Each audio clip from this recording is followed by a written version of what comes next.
Shalom, beloved family. How's everyone doing this week? I pray all is well.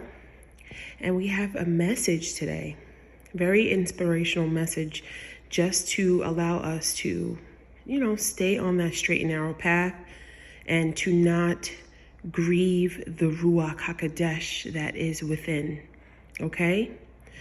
We grieve the Ruach HaKodesh when we knowingly continue in sin, family.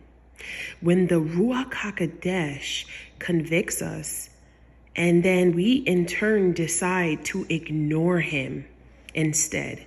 This is what grieving the Ruach HaKodesh feels like. Now, some of us, when we are grieving the Ruach, we might even feel some symptoms, some physical feelings. And that can sometimes be just an alert to our Ruach to know that there is something that is off. Maybe there's something that we may have said, done, or even thought without giving much attention to it. Because sometimes we do move in the flesh and don't realize it. And so in James chapter 4, verse 17, we're reminded, and it says, "Therefore to him that knows to do good and does it not, to him it is sin." And so when we know what we're supposed to be doing and we're not doing that, family, that is where we are grieving the Ruach HaKodesh. It isn't a way of being very blasphemous and hypocritical. Because if we are calling on Yahuwah's name, and if we are saying we are set apart Kodashim, then we need to live like it. We don't just speak it, we do it, family. And I know that is a lot easier said than done. So this should be an encouraging message that we start fresh today. Each and every day we're given. We are entitled to and have the authority to command our day so that we can speak into existence the positive things, the holy things that we are looking forward to. The things that are going to allow others to see that we are truly Yahuwah's people. When we adopt worldly behaviors, the Ruach HaKodesh is grieved because he had called us to be set apart. Worldly behaviors, there are so many. It can be gossiping. It can be slandering. It could be lying. It could be stealing. These are all worldly behaviors that grieve the Ruach HaKodesh. We know that the Spirit of Yahuwah that abides within and with us cannot do those things in which the flesh does. And because of that, this is why we also saw how sometimes Yahusha had to pull aside. He wasn't doing that to think he's better than anyone. He was a humble and faithful servant sent, the word made flesh, to tabernacle amongst us. But even he had to pull aside his own disciples, his own close brothers, to go to be intimate with Yahuwah alone in that secret place, because his Ruach was grieved when he was around people who did not always walk in the Ruach.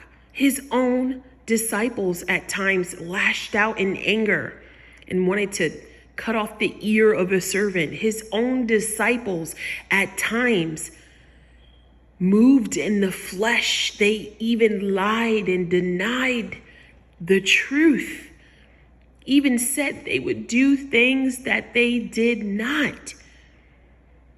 And so embrace the times that the Ruach is calling you to pull aside and to go and come into him, because that is the true refiner's fire.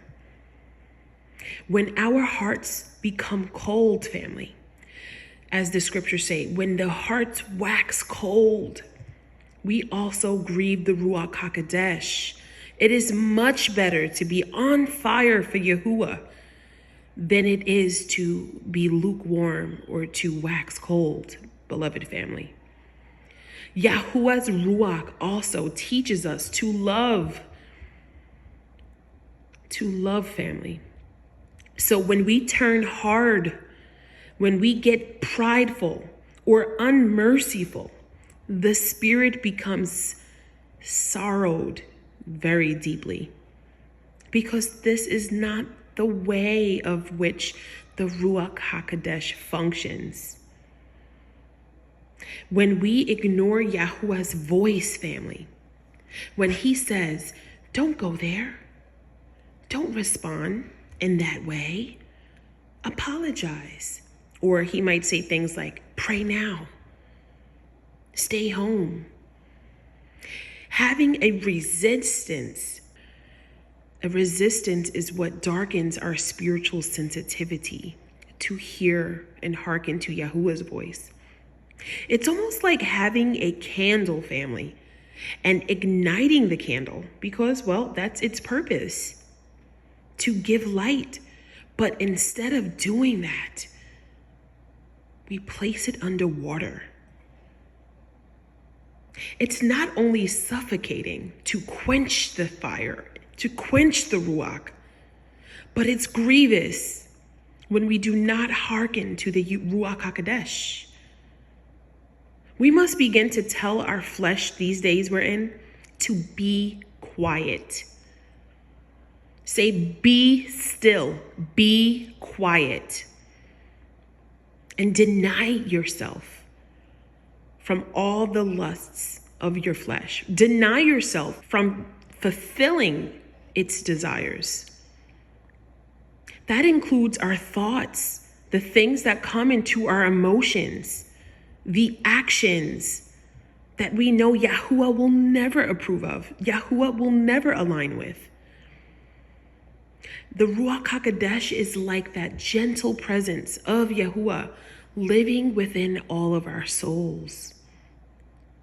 It's the kingdom of Yahuwah within you. It's your fuel.